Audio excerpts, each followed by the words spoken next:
Jaime Reis, compositor, que tem a honra de estar hoje perante os Turba Multa, ou uma parte deles, para uma conversa que explicará o seu projeto mais recente.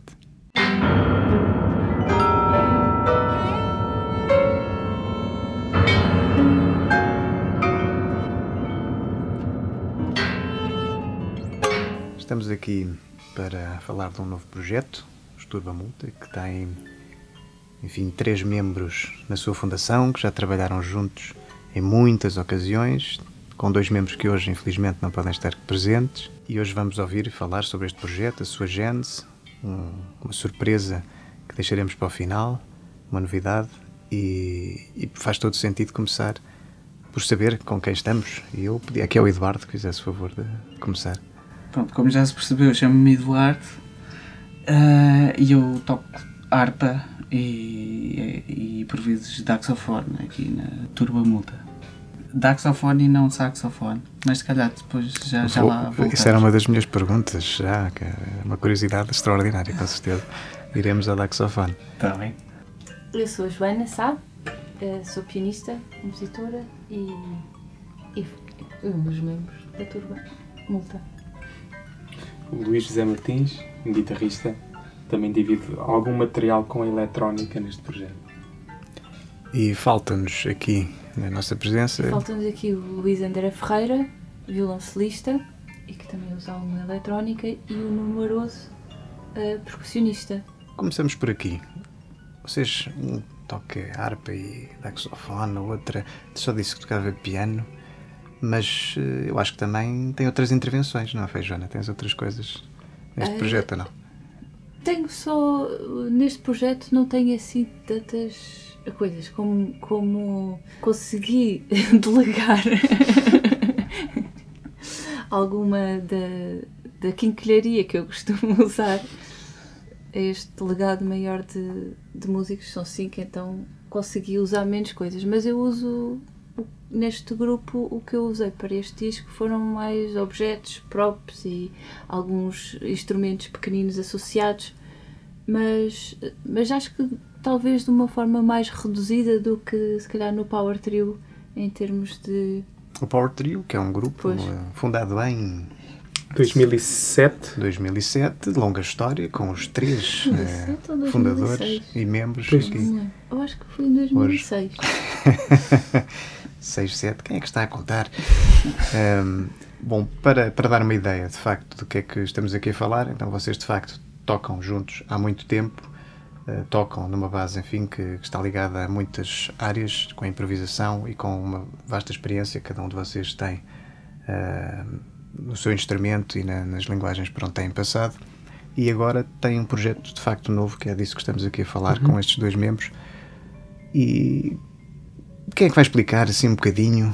Quem é que quer explicar um bocadinho de facto como é que isto surgiu? Quem é que falou com quem? Porquê?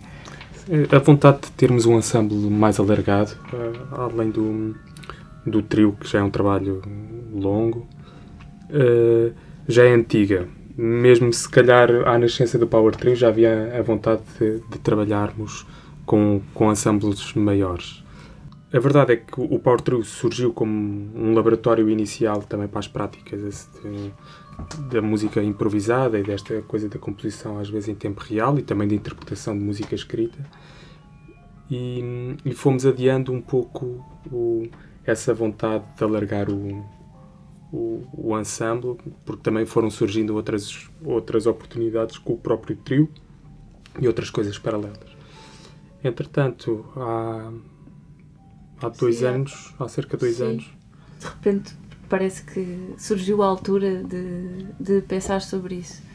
E voltámos a falar sobre essa questão de formar um ensemble, mas um ensemble que não fosse um ensemble de música contemporânea típico, que fosse uma coisa um pouco diferente. E o que é que o distingue então? Porque um ensemble de música contemporânea por si já não diz muita coisa, não é? Ensemble, Claro. um conjunto. Música contemporânea, enfim, nós provavelmente na nossa formação associamos à música erudita contemporânea, seja ela mais escrita, menos escrita, mais gráfica, menos gráfica, mas aqui de facto estamos a falar de outra coisa, penso eu, de outro tipo de Sim. linguagem que vocês desenvolvem. E Sim, como é que isso funciona? exato. O que nós queríamos era uma coisa que também tínhamos começado já antes, noutros trabalhos, mas era esta coisa do ensemble, ver o ensemble não como... Porque os ensembles de música contemporânea ainda assim estão um pouco inseridos em formatos um bocado específicos, os formatos das estreias das obras, a relação do intérprete ou performer, compositor. Essas coisas ainda estão muito... Há uma barreira, não é? Que Sim. convosco Sim, e nós... não se materializa da mesma forma, não é? Porque Sim. afinal aqui, como é que é? Oh, Eduardo, és compositor, és arpista, como é que tu te vês? Depende do dia da semana ou do mês ou do... Mas sim, no âmbito da Turba Multa, eu acho que cada elemento tem já uma experiência e também uma vontade que permite que o input que dão ao conjunto tenha essas duas naturezas e outras talvez mais. Quer a do intérprete improvisador, mas tendo sempre também um pé ou lóbulo cerebral na composição. Portanto, Pois. Então, Mas eu diria ainda mais do que Faz isso, favor. porque a questão é que porque é que se separam as coisas, não é? Porque é que nós temos de pensar em composição... há práticas onde elas são separadas. Exato, é Por isso. si, Pronto. pela sua história, pelo seu contexto, Claro, etc. é isso. Há práticas que provavelmente serão a maior parte da música do mundo, elas não sei se são bem separadas. Claro. As pessoas Claro. não têm um Mas- ensino formal, não leem uma pauta, se falarmos numa perspectiva estatística. Mas aqui eu acho que vocês ainda transcendem tudo isso para, de facto, tentar e criar, com certeza, com muito sucesso, algo novo. E agora tenho uma questão. Eu conheço-vos, já vos ouvi tocar, a solo, já vos vi, enfim, em workshops, em coisas, explicar o que é que vocês fazem. Eu, enfim, sou compositor, portanto, tenho sempre muito interesse eu vou usar esta expressão que acho que vocês vão perceber e penso que será clara. Cada um de vós tem a vossa cozinha. Entenda-se por cozinha aquele conjunto instrumental, aquela experiência, um que foi buscar, enfim, não sei, uns vão buscar uns ímãs, outros vão friccionar não sei o quê, outros vão com o clipe. Enfim, como é que vocês relacionam a vossa cozinha, faço a expressão, individual e que tem uma história, porque vocês têm uma cozinha própria, os três, Sim. com este projeto novo da Turba Multa? eu acho que essa cozinha ou bagagem que nós transportamos, essa bagagem, de certeza que nós temos alguma consciência dela, mas o que é facto é que quando iniciamos um projeto também há esse fator de imponderabilidade, de não saber o que vai sair dali. E isso acho que é um dos atrativos para iniciar um projeto. E há uma coisa que é importante, que foi o André, portanto, o André, aqui no podcast, o André é o Luís André Ferreira, e o Nuno, nesta questão da cozinha, foram elementos que foram escolhidos a dedo no sentido de personalidades que nós achamos que têm esse potencial culinário, já que estamos de ferramentas não só artísticas como ou não só instrumentais como artísticas e perspectivas para a música e de terem os pés em vários campos, tanto da interpretação e vontades de fazer coisas novas. Portanto, são cozinhas dispares e diversas e pessoais, mas que têm muitos pontos de contacto. Era isso. Que características são essas? Quer dizer, o que é que faz do Nuno e do Luís André e de vocês, enfim, capazes de facto fazer um projeto que nós de facto ouvimos e parece que tocam há muitos anos? Por acaso é verdade, mas só uma parte e não todos. Não, acho que tem a ver com afinidades pessoais e acho que às vezes isso até transcende um bocado a parte musical, é sentirmos que estas pessoas, mais do que os instrumentos que tocam, comunicamos com facilidade, mesmo que sejam coisas extramusicais, no dia-a-dia, mesmo em questões artísticas, também sentimos muitas afinidades nesse. E de personalidade? Sim. Também faz diferença a personalidade? Claro. Sim. Claro. Sim. Claro. Que personalidade ou que características é que vocês acham que são importantes para alguém, por exemplo, que viesse tocar convosco? Epa, isso é... Isso é difícil. Não, acho que há sempre um lado um De espírito abertura. de abertura e aventureiro. Um espírito de procura e de... E de sensibilidade e de... Às vezes essas coisas nem se explicam muito bem, mas no caso do André e do Nuno também tem a ver com também questões um bocado ecléticas a nível musicais e de... Porque às vezes nós músicos andamos sempre nas nossas... um bocado a coisa de andar cada um na sua capelinha, não é? Portanto, os clássicos, pronto, o jazz está aqui, o experimental está ali, o clássico está ali, e o que nos interessa mais são os desvios As transgressões. aos padrões.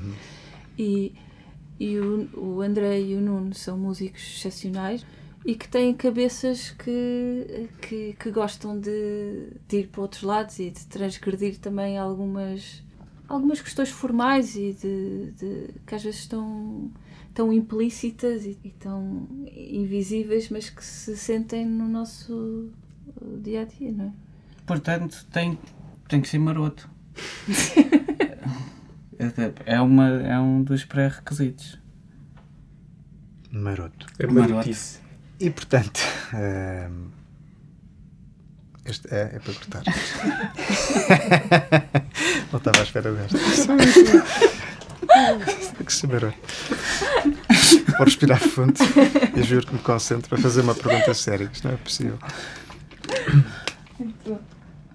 Mas eu também não estou a brincar. Compreendo. A nível musical, falando do projeto em concreto, há um fonograma que eu tive a sorte, a honra de poder escutar previamente, que tem uma série de coisas muito especiais que eu gostava que vocês falassem um pouco. Tem uma arte gráfica extraordinária, muito especial. Outro tem partes, tem títulos, tem momentos que musicalmente, de facto, eles fazem um sentido na sua globalidade e parte a parte. Quem é que quer, enfim, falar um pouco sobre esses elementos? O disco, nós gravamos... as gravações para o disco foram feitas em sessões de estúdio longas e posteriormente fizemos uma montagem. Quão longas? Como é que foi isso? Quão longas? Eu já não me lembro se foram Nós tivemos 2 dias em estúdio, Sim. várias horas, Claro. sei lá, Os 2 dias. 2 dias de trabalho. Pronto, na realidade... Desculpem. E antes? Pois é isso. Só para explicar um bocadinho. Neste disco o que temos mais é sobretudo improvisação. Com um trabalho aturado e anterior, em que fizemos umas mini residências no nosso estúdio, em que nos encontramos e foram sessões assim condensadas e muito frutíferas a tocar em conjunto, e o nosso processo de trabalho foi nós não definimos assim à partida e depois acabou por ser esse, o da improvisação, e estamos sempre a gravar, a ouvir, a retirar, a pensar sobre o que acabámos de tocar, discutimos, escolhemos materiais usados e voltamos a tocar, e às vezes aproveitamos esses materiais para depois voltar a passar por eles, ou voltar a ir por eles, ou transformá-los, ou usá-los. Se calhar estávamos à espera de a coisa, se calhar, porque noutros projetos às vezes isso acontecia mais, de cristalizar mais as ideias. Cristalizar nunca é uma fixação total, mas é uma fixação relativa. Mas o que aconteceu foi giro, porque nós íamos tocando e não nos apeteceu, essa cristalização não nos apeteceu fazer, não fazia sentido. Nós apetíamos sempre continuar a tocar mais e mais, e as improvisações eram longas, e foi um processo em que tínhamos mesmo necessidade de continuar. Não vamos fechar, agora é abrir e criar o espaço, e mais espaço, e vários espaços, e várias camadas, e várias profundidades, como também dizias. E o disco é o resultado deste processo, que foi um processo mais de abertura do que outra coisa, de criar um espaço para o que vai ser este projeto agora e no futuro, porque mesmo no futuro há ideias, sei lá, ou podemos vir a trabalhar com compositores ou tudo mais, mas que seja este primeiro pensamento de uma criação conjunta, e depois de pensarmos o que é que pode ser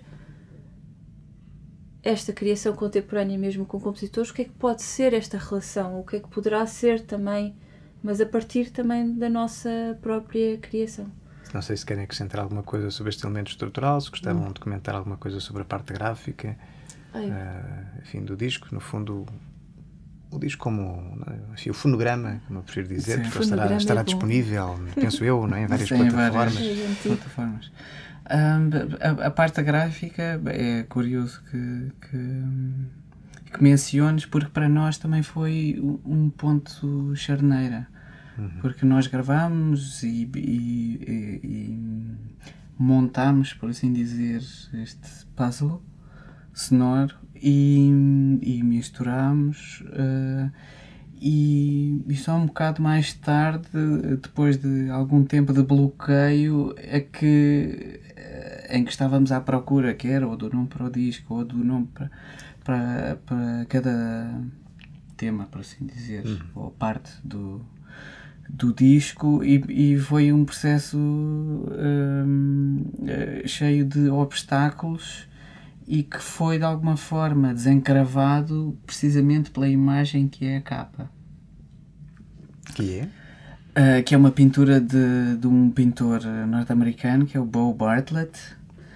A pintura chama-se Halloween, e que nos foi sugerida após a audição do disco por um nosso amigo, que é um artista visual, o Daniel Neves, e que de alguma forma ele sabia o nome do projeto, Turba Multa, e que de alguma forma redirecionou. E tem trabalhado também connosco noutros projetos. Sim. E conhece, eu também conhecia. Conhece-nos, quer pessoalmente, quer profissionalmente. E nós perguntámos-lhe, e nós exato, convidámo-lo a pensar em conjunto. A pensar um bocado connosco.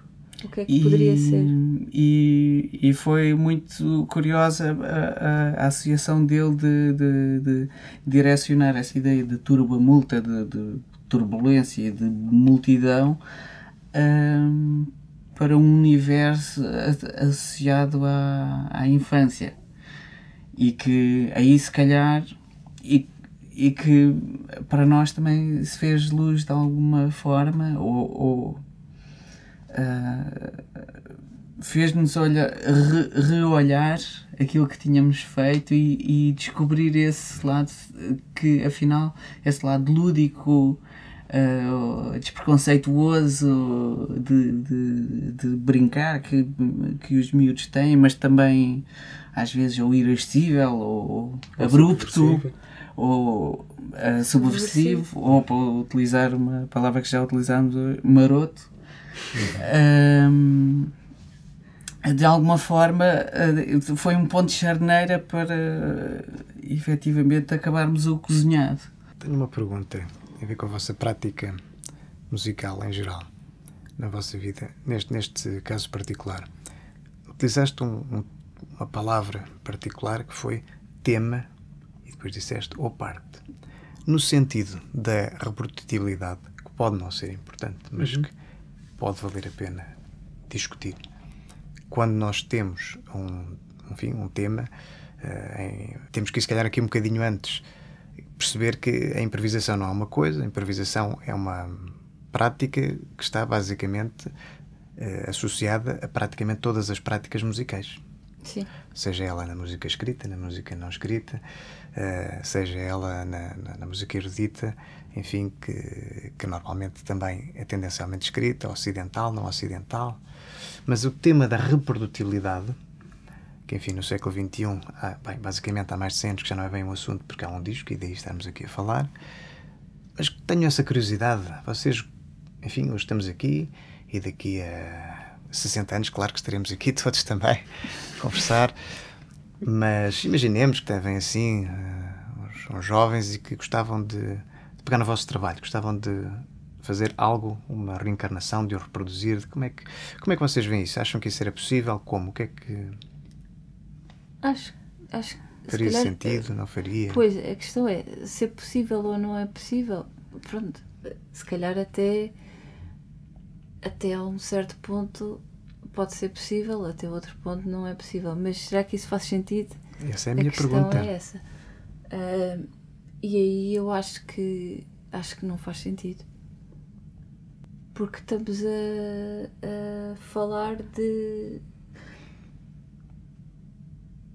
coisas que são efêmeras e que pertencem são linguagens às vezes. Não obstante, se permites a interrupção, muitas, enfim, práticas musicais cuja raiz é de facto a improvisação, não é a escrita, não foram francamente pensadas para serem reproduzidas, são hoje amplamente reproduzidas ao detalhe. Basta vermos, Sim. Enfim, concordemos ou não, eu não concordo, que, por exemplo, muitas vezes os pré-requisitos para entrar num curso superior de jazz passam Sim. para Pois. a interpretação de um solo como a pessoa tal tocou naquela... Pois, Qual é a vossa visão, enfim, pois, eu acho que falando numa perspectiva de futuro, ou num futuro em que nós não estamos presentes e que alguém tem de alguma forma interesse naquilo que nós produzimos agora, a esperança que eu tenho é que aquilo que nós fizemos hoje consiga comunicar de alguma forma com essa pessoa que está a ouvir. Se isso sim. a leva a querer manipular, utilizar, inspirar para fazer Sim. outra coisa a partir disso. Eu acho que é isso, porque não se trata aqui reproduzir, não faz sentido, mas pode fazer sentido outras coisas, pode fazer sentido contagiar, pode fazer sentido outro Subverter, tipo adulterar, de... Exato. juntar, adicionar aquilo que se imagine. Para mim, Esmagar, podem Mastigar. mastigar, pode fazer sentido muitas coisas. Agora, reproduzir é uma coisa que provavelmente pois, nessa não faz perspectiva, sentido. eu espero que nunca venha a ser utilizado para um exame, seja lá da admissão, seja lá do que está for. registado.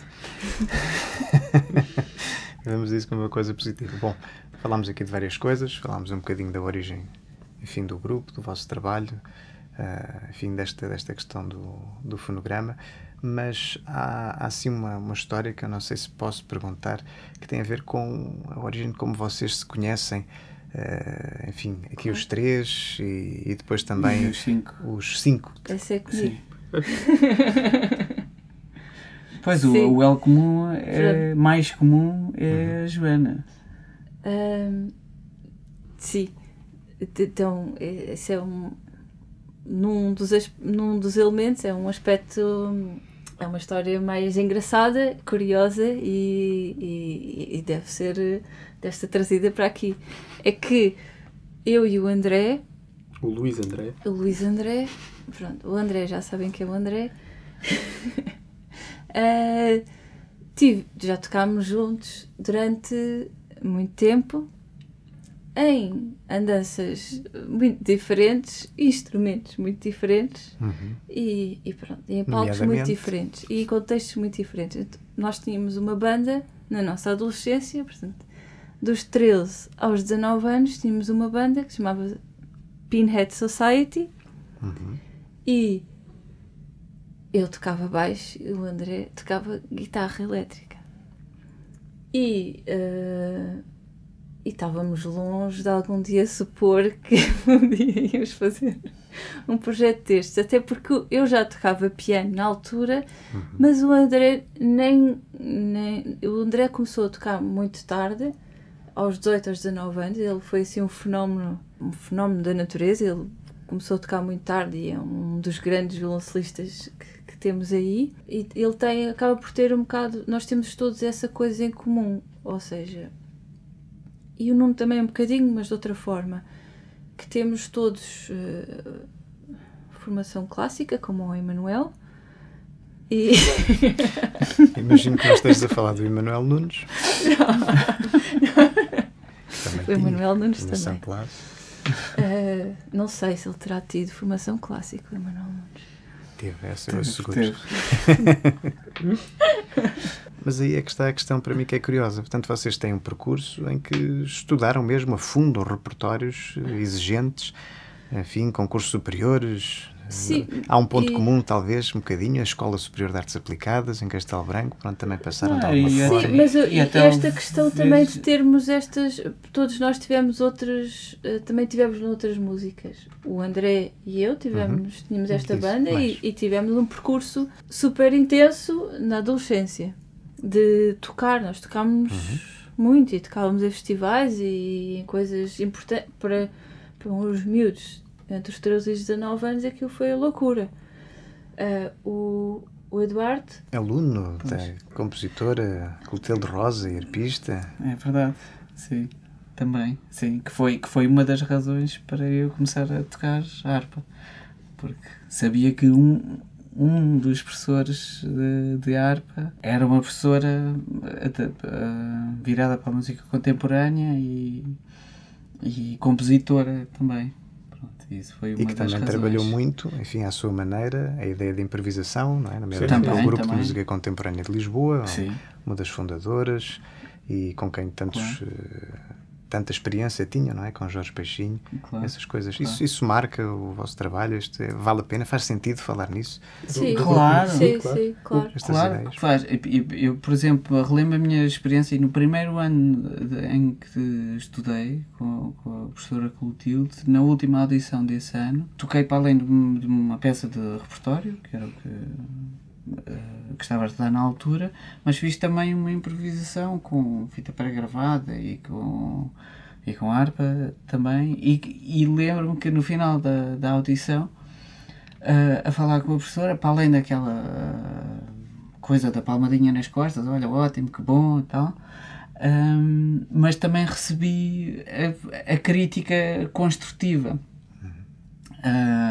de, olha, ainda bem que utilizaste a fita pré-gravada e isso tudo e tal, mas houve aspectos em que se calhar podias ter aprofundado essa relação, e para mim isso foi importantíssimo, receber sempre, por um lado, essa abertura às formas que eu trazia, mas sempre também com um ponto de vista ou com um grau de exigência alto.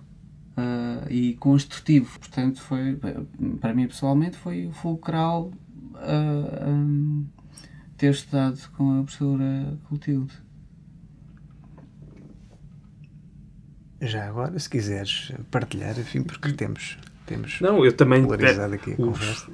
Também me dividi e me divido entre universos muito, muito diferentes. É verdade. Na canção, sobretudo com Diolinda, também é uma experiência incrível de pisar centenas e centenas de palcos e também de ter uma experiência que, por um lado, pode parecer muito dispar do que faço nos territórios mais da música contemporânea, mas que também me traz ferramentas importantíssimas para aqui, desde as questões do palco até às questões da técnica.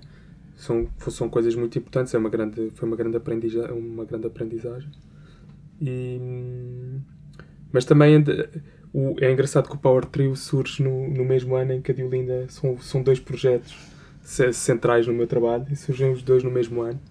E foram e têm sido os meus principais laboratórios no instrumento de criação e de interpretação. São mesmo projetos marcantes e acho que essas experiências que todos trazemos das coisas paralelas. Sim. São... E tu ainda fizeste parte daquele ensemble em Paris, dirigido. Sim. E aí mesmo Fez música. lá da Damian. E ele ainda fez uns muito repertório escrito também. Eu acho que é também essa identidade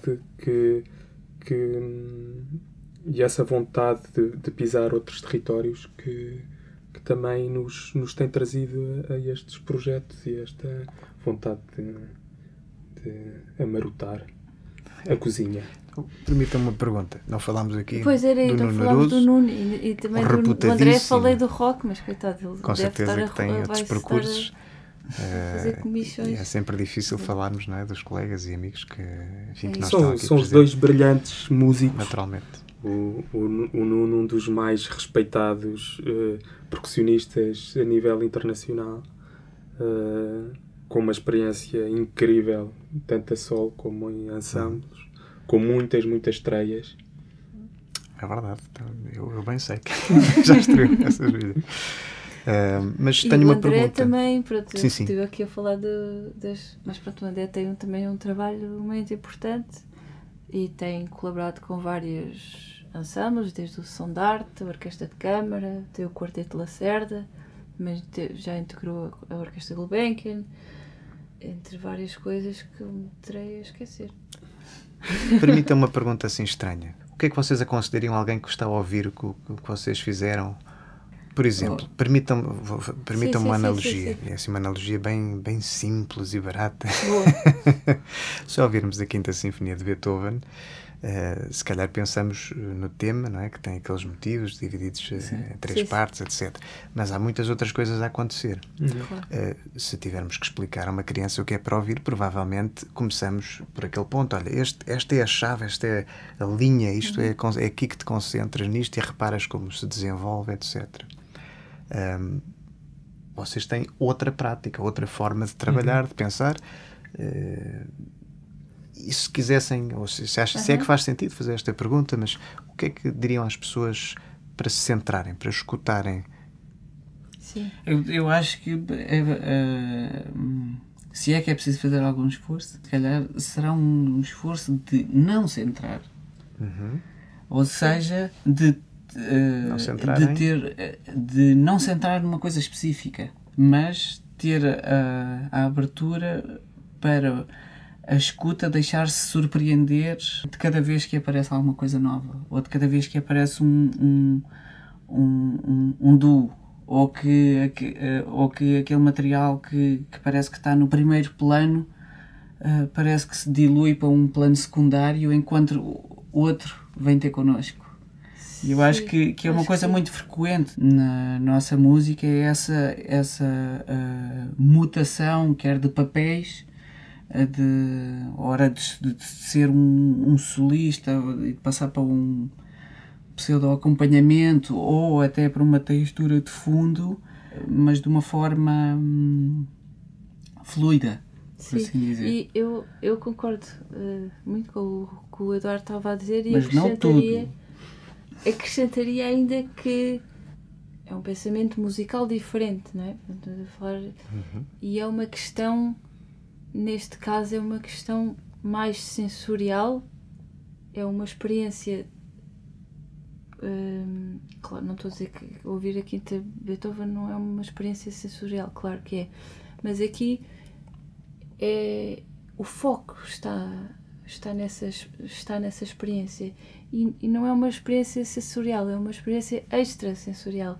Eu diria que a escuta não é só uma escuta dos ouvidos, é uma escuta de criar novos sentidos, de sentir novas, de criar, de abrir o espectro da escuta para outros além sentidos. E acho que isso varia se ouvirmos uma gravação, um fonograma, ou se tivermos uma performance. É diferente a experiência. É diferente. Eu tenho uma ideia porquê, mas gostava que vocês... Só a presença dos músicos, não é? Só o lado visual. Claro. Isso muda radicalmente. E também, talvez, enfim, é um efetivo instrumental, não é o mais comum, não tropeçamos propriamente num grupo com este efetivo instrumental e com as suas particularidades, que há pouco brincámos, brinquei eu chamando de cozinha, e vocês, enfim, afetuosamente prosseguiram com esse termo, muito obrigado. Mas fala-me um bocadinho disso, esse aspecto da surpresa, que tem a ver com outros instrumentos e outras formas de os tocar, os instrumentos que até já conhecemos. Isso constitui um foco também na vossa prática musical? Eu acho que também há um lado que ainda não falámos, que é também, se calhar, mais do que nós sermos uns apaixonados cada um do seu instrumento, somos uns apaixonados pelo som e pela procura de novos caminhos, tanto para o nosso instrumento como para a descoberta de lugares novos. Eu acho que é uma coisa que eu encontro em todos, no André, no Nuno, na Joana e no Eduardo. Eu acho que temos esse gosto sempre de andar à procura de um som, de um lugar novo, e esse desafio acho que é um fio condutor também do nosso trabalho. Acho que andamos a um lado também de experiência sónica no projeto. E de desconstrução. Portanto, nós já tínhamos falado aqui da desconstrução da questão do papel compositor-performer, mas aqui também é a desconstrução do... Se bem que isso é uma coisa que acontece em muitas... Não é nenhuma inovação, mas é uma coisa que acontece em vários projetos, mas é uma questão atual, não é? A desconstrução ou a disrupção do instrumento, ou do que é do que tu concebes que é o piano, a harpa, ou... Há um certo prazer em desconstruir. Sim. Desacralizar. E não só do instrumento, como... E isto, volto a dizer, não é uma coisa nova, isto é uma coisa que tem sido feita, mas é do teu papel como performer. Mas pronto, isto vem também dessa curiosidade e desse espírito criativo sonoro e não só. Às vezes Sim, não tem que ser limitado ao sonoro. E nesse sentido há uma dimensão. Há uma dimensão efetivamente do concerto ou do espetáculo. O concerto. Exato. Falem-nos do concerto, porque isso parece o ponto, essa era a surpresa, isso era um ponto essencial, explicarem aqui este concerto. Pois, efetivamente... Que concerto é este? Vai ser o concerto da Turba Multa, dia 7 de março no é o primeiro Maria concerto. Matos. Não é o primeiro concerto. Pois, porque há bocado, então, aquele processo para o processo de mini-residências e de trabalho para a gravação foi precedido também por um concerto no Oculta Ajuda. Ou seja, nós já fizemos um concerto, e isso é muito importante também. Essa estreia do projeto em palco é uma coisa que é importante, mesmo antes de gravar, é bom de fazer isso, perceber também, às vezes percebemos melhor. E já tinham trabalhado ou foi esse o concerto? Não, quase? não, nós tínhamos trabalhado, tivemos a trabalhar, depois fizemos assim, até acho que fizemos várias ilhas assim de pequenas residências, e depois fizemos o concerto, e depois do concerto é que fomos gravar. Pronto, portanto houve esse concerto de apresentação. Mas eu queria só terminar a ideia da performance, e tinhas perguntado de que forma é que é diferente, não é? Um concerto, ou de que forma é que se transpõe as ideias de que falámos até agora para um concerto, e acho que há uma dimensão no concerto que é inegável, que é a relação que cada um tem individualmente com o som e com a produção do som no seu instrumento,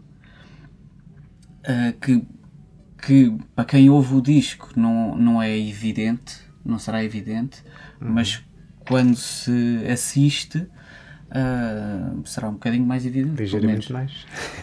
Mas também acho que há uma componente importante no concerto, que é a da interação entre os vários elementos, que será... É sedutora. Eu acho que é Claro. E com o público? Vocês conseguem sentir claro. se as pessoas estão ali? Pronto, era isso que eu queria dizer. Isto também não acaba em nós, não é? Obviamente. E eu às vezes dou por mim a pensar, tu crias com o público. No momento em que estás a tocar, estás a... E acham que isso varia? Tem a ver com a música ser escrita, não ser escrita? Ou acho ou que faz essa dimensão parte? também existe, né? Quando Isso a música existe escrita, sempre, claro. não é? Existe sempre. Acho que existe sempre. Agora... Possivelmente em formatos que há maior imprevisibilidade, talvez isso seja mais presente, ou possa ser mais presente no resultado final. Mas eu vou dizer uma coisa, isto é um bocado estúpido, posso parecer uma coisa um bocado parva. Nos concertos a solo em que eu estou muito... Quando estamos a tocar juntos é mais fácil, fico menos nervosa. Mas antes tinha pânico a ouvir as pessoas entrar na sala. Aqui há bastante tempo. E de repente aconteceu, porque havia um espetáculo em que eu tinha de estar em palco, já em blackout, e as pessoas estavam ali, eu tinha de estar ali inevitavelmente. Então aconteceu uma coisa engraçada, que é... Aquilo deixou de ser um terror para ser uma cena apaziguadora. Parece que eu estou a ouvir as pessoas e estou a sintonizar com elas. É uma cena um bocado parva, mas é tipo... Não, estás assim, tipo... Ok, eu estou com estas pessoas. É com estas pessoas que eu vou estar. E é... Pronto, não estou a falar... Não é uma cena mística. É mesmo tu estás a sentir a presença das pessoas. E estás com elas. E tu no concerto estás a fazer a mesma coisa. E acaba por ser uma criação conjunta. Eles assinam por baixo. Então é essa a surpresa. Temos um concerto muito em breve. O público esperará certamente surpresas. Sim, e nós também. Pronto, isso é uma questão também do nosso trabalho em vários formatos, mas também há um pensamento do palco, ou seja, não é só chegar e aquilo está... Mas há uma construção também visual que para quem vier, de certeza que vai ser bom de ver. Muito bem, fica a expectativa. Pronto. E já agora, porque já perguntaste duas vezes sobre o Daxofone, já agora... Eu sei o que é, mas eu acho que era importante falar sobre isso. Não vai embora sem dizer. O Daxofone é um instrumento inventado por um senhor alemão que se dava pelo nome de Hans Reichel, de Wuppertal, que se calhar alguns reconhecem ou associam com o Pina Bausch. Entre outras coisas, com certeza. Era um senhor que vivia lá, inventor de várias coisas, e uma delas, este instrumento, que é, resumidamente, uma régua de madeira posta em vibração pelas mais diversas formas, a mais frequente com um arco. Pronto. E a característica mais fascinante para mim é a qualidade vocal que aquele instrumento tem, que é uma coisa muito difícil de explicar, mas... Uma régua de madeira.